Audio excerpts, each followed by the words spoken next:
இந்த ரோட்டாவேட்டர் எல்லாமே சர்வ சக்தியில் சூப்பர் ஹெச்டி மாடலுங்க. சூப்பர் ஹெச்டி மாடல் அப்படின்னா 1323 ஹெவி கியர் பாக்ஸ் இருக்குங்க. 90 mm அவுட்புட் பைப்பு, சைடில் கியர் டைப்புங்க. கியர் வந்து ரொட்டாவேட்டரை அதிகப்படுத்துறதுக்காக டீத்தை அதிகம் பண்ணி போட்டிருக்குறேங்க. 5 mm பாடிங்க. பிளேடுக்கு மேலே ஹை கிளியரன்ஸோட அதிக கேப்புங்க.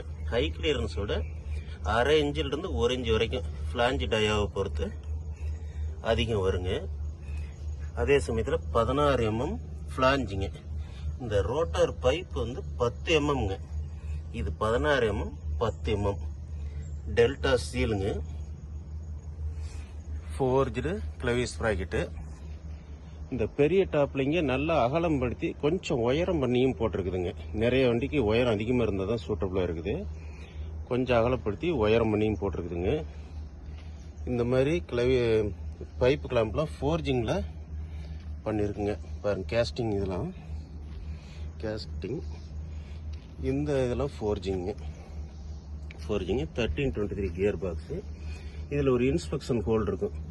அந்த 4 போல்ட்டை கழட்டினாக்க உள்ளே வந்து கியர் பாக்ஸில் ஏதாவது சவுண்டு வருதோ அல்லது ஆயில் சர்வீஸ் பண்ணும்போது சௌரியமாக இருக்குங்க. போத் சைடு டெல்டா சீலுங்க. சைடு பிளேட் பாருங்கள், இந்த பக்கமும் 11 mmங்க. சாரி, இந்த பக்கமும் 12 mm. ட்ரை சைடும் 12 mmங்க. டூலுக்கு எடுத்துருவோம். பேக் டோர் 4 mm திக்னஸ் இருக்குங்க. ஸ்கொயர் டைப் பேக் டோருங்க. 4 ஸ்ப்ரிங்குங்க. 4 ஸ்ப்ரிங் மாடலுங்க. எண்டு பிளேட் நல்லா ஹெவியாக பண்ணியிருப்போம். ஸ்கொயர் டைப்பு இங்கே வெளியே எக்ஸ்டெண்ட் பண்ணி போட்டிருப்போம். மண் வெளியே வராதுங்க. நீங்கள் வந்து நார்மலாக இங்கே ஒரு ஃப்ளாப் போட்டு அடைப்பாங்க.